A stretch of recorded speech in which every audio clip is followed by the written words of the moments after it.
Spoštovani državljanke in državljani, spoštovani Slovenke in Slovenci. Živimo v času, ko pogosto tako hitimo, da si ne vzamemo dovolj časa za zares pomembne stvari. Naj bo danes vsaj malo drugače. Danes, ko praznujemo pomemben del naše zgodovine, ko obeležujemo 26. obletnico naše neodvisnosti, vas kot predsednik vlade te naše drage Slovenije pozivam, da se ustavite.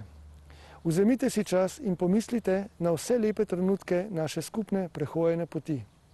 Trenutke, ko smo se veselili naših uspehov, naj bo to na področju gospodarstva, znanosti, kulture, športa ali na kateremkoli drugem področju.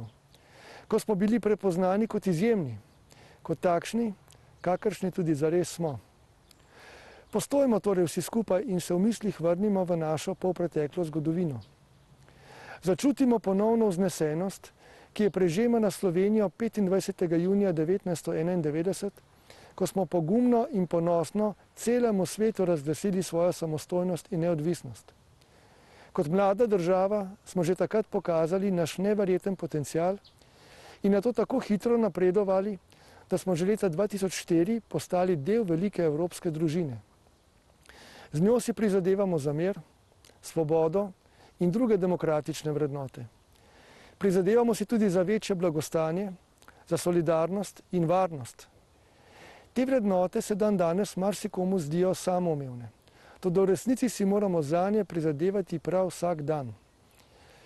Uspelo nam je zato, ker smo znali in zmogli biti povezani v najbolj ključnih trenutkih naše samostojne skupne poti.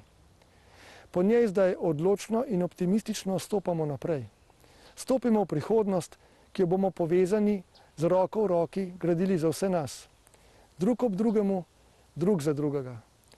Pojdimo mirno in stabilno naprej. Spoštovani državljanke in državljani, čestitam vam ob dnevu državnosti.